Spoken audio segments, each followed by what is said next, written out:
brethren. If God can use the Chaldeans, can take the people of Israel to captivity in Babylon, I think she will tell you something. Habakkuk chapter 3 verse 17 to 19. And that's when we are closing and we are going to pray. That will say, though the fig tree may not blossom. Habakkuk 3, 17 to 19.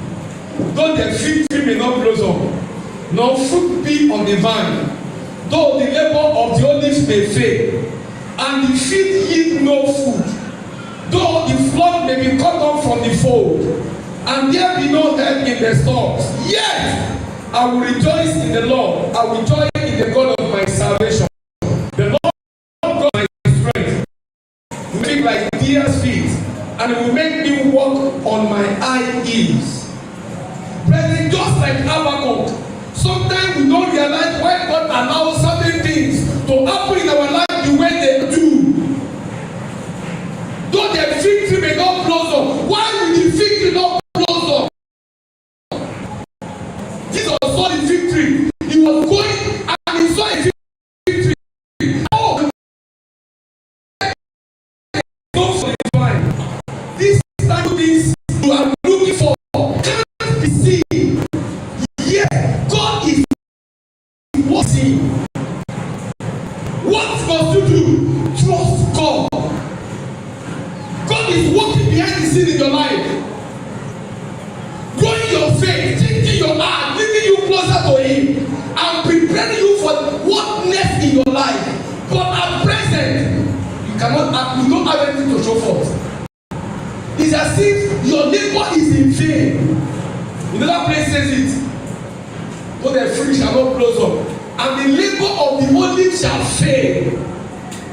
The challenging time with your job, with your children, with your family, with your ministry, is being used by the Lord to help you work within the Spirit. Whatever you building, you will fruit. God is building you up. God is looking behind the scene.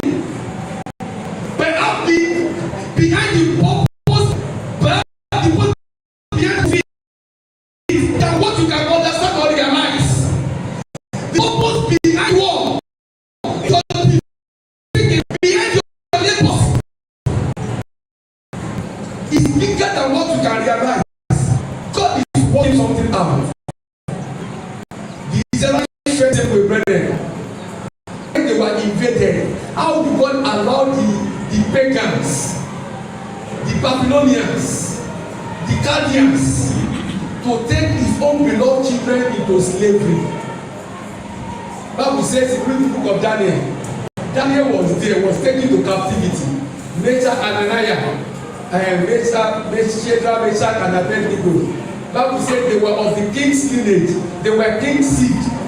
And God allowed His children to be taken to captivity. Brethren, God is using it to work things behind. And what is God expecting us to do? Even when we are passing through this type of situation, trust God. The Chaldean situation was in the end. That is in brethren. I'm concluding. The Chaldean invasion wasn't the end of story for the people of Israel. They were delivered eventually from captivity.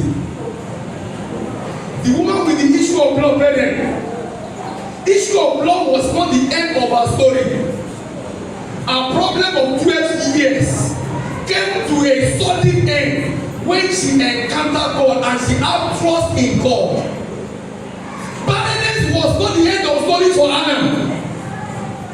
Oh, if we have read, and Anna was barren and he died, that would have been the end. Barrenness was not what? Was not the end of story for Anna. Bible says she